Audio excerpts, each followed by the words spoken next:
You alluded to the fact that you're going to talk a little bit about what you're calling the most significant development in international finance since 1971. It's an upcoming geopolitical shockwave. I do want to get to that, but also you have made a video about that people can go watch right now, including how they can position themselves to profit. It's at londonreal.tv/Jim. I highly recommend everyone watch this right when we're finished. Recently, I've watched interviews with both RFK and Trump who said they will end the war immediately. Like one phone call, it's over in a week. And fascinatingly, both saying kind of a similar thing. And quite frankly, Jim, I believe them both. I believe they could actually do it, and they will do it. You've watched both of those two men kind of campaigning. It's a very, very fascinating race with both of them in there. I'm kind of looking for a Trump-Kennedy ticket maybe at the end of it, but that's another story.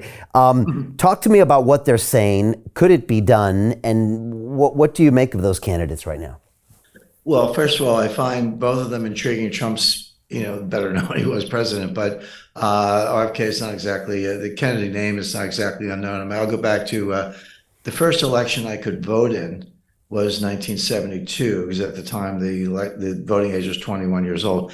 But in 1968, as a high schooler with no money, a friend of mine and I hitchhiked from Cape May, New Jersey to Camden, New Jersey, a distance of about 80 miles, to hear his father, Robert F. Kennedy, speak. And so, like I said, I'm a 16, 17-year-old hitchhiking to hear RFK. That's how inspired I was by what he was doing at the time. Wow. How was the speech? The answer is, sorry, go ahead. How was the speech? Do you remember? It was great. I mean, he's inspiring, and he kind of, he came out of nowhere in the primary because Lyndon Johnson was running for president and Eugene McCarthy was holding his own in New Hampshire, and it was only at that point that RFK jumped in. But that's okay. You gotta pick your spots. Yeah, I've been on that bandwagon for a long time. But RFK Jr. First of all, sorry, the short answer to your question is yes. You could end it with a phone call. This is a war that never should have started. Okay, you could have stopped it with a phone call. Say, hey, okay, Putin, here's the deal. Ukraine's neutral. They're not joining NATO. Autonomy for the Donbass. Stop killing the Russian-speaking part of the population, and maybe a few other bells and whistles, some security guarantees from EU or NATO, and then that's it. Sign that deal and just go forward and let the politics take its course. So it never should have started. Okay, so then it starts. You could have ended it with a phone call just by saying, okay, got it, you're serious. I should have known that from the start. We'll do the same deal with one big difference, which is Russia will not give up the territory they've taken. They've spent too much money and blood to get there. So you want neutrality, you want no NATO membership, yeah, but we're keeping what we took. Because I always explain, there's so many sort of anti-Semites or anti-Israeli people, you find them in the United States, I'm sure elsewhere, these Palestinians. I keep explaining to them, I said, the Arabs invaded Israel 4 times and Israel won all 4 wars. When you win wars, you get to keep stuff. I mean, that's what war is about. Okay. Oh, get out of the West Bank. Well, no, they fought 4 wars. They won. They're 4-0. The 2006 Hezbollah thing, you can call that a tie if you want. But 1948, 1967, 1973, and the Intifada, they won, and so they get to keep stuff. Well, Russia won, and they're going to keep stuff. That's the difference between pre-war and where we are now. And yes, you could do that deal with a phone call. You just tell Zelensky, you're signing this deal, and we'll let you keep what's left, but that's it. And if you don't, you're gone. So they're right about that. Interesting that Kennedy's a liberal Democrat and Trump's a MAGA Republican, and they think the same thing. That's because they have a certain measure of common sense. But just again, not to get too in the weeds, but I'm coming to you. From New Hampshire in the United States. We have the first primary, and there's a footnote there. So historically, New Hampshire is the first primary in the country. It's a bellwether. It's where Eugene McCarthy, by the way, in 1968, he did not win the New Hampshire primary, but he got way more votes than anyone thought. And that led immediately to Lyndon Johnson withdrawing from the race, and then RFK jumped in. That was the sequence. McCarthy didn't win the New Hampshire primary, but he got like 38-40% of the vote against a sitting president. That was a shock. Who running for a second term? That was a shock. So that's kind of the reputation of New Hampshire. Now, what happened in 2020? Biden finished fifth in the New Hampshire primary. Fifth.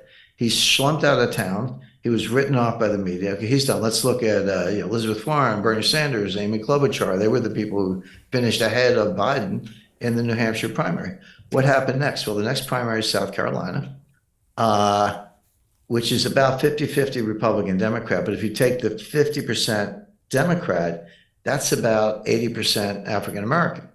And their boss, their leader, is James Clyburn, who was the number three ranking Democrat in the House in the Nancy Pelosi days.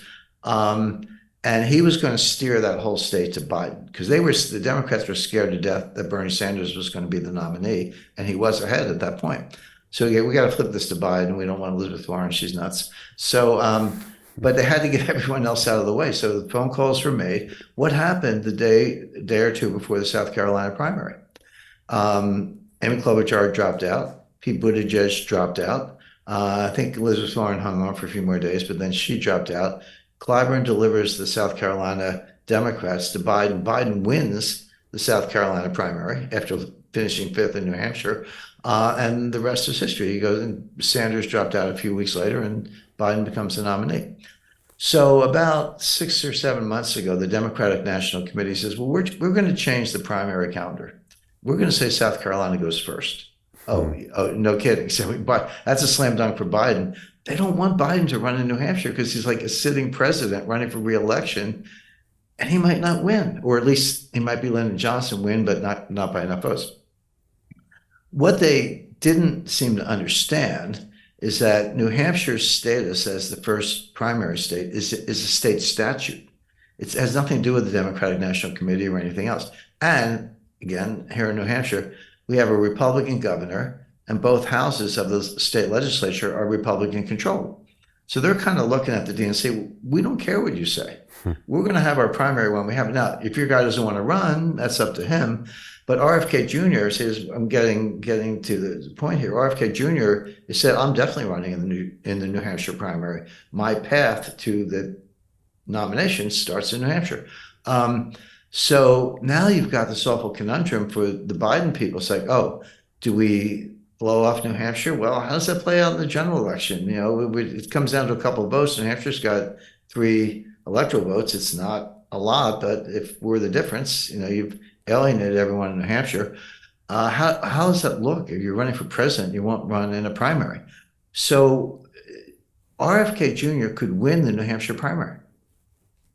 And by the way, he's polling about 35%, like the Gene McCarthy level in 1968. That's not 3%, which all these other Republicans are, because Trump's dominating. Yeah. RFK is polling around 35%. And if Biden doesn't run, then RFK wins the New Hampshire primary.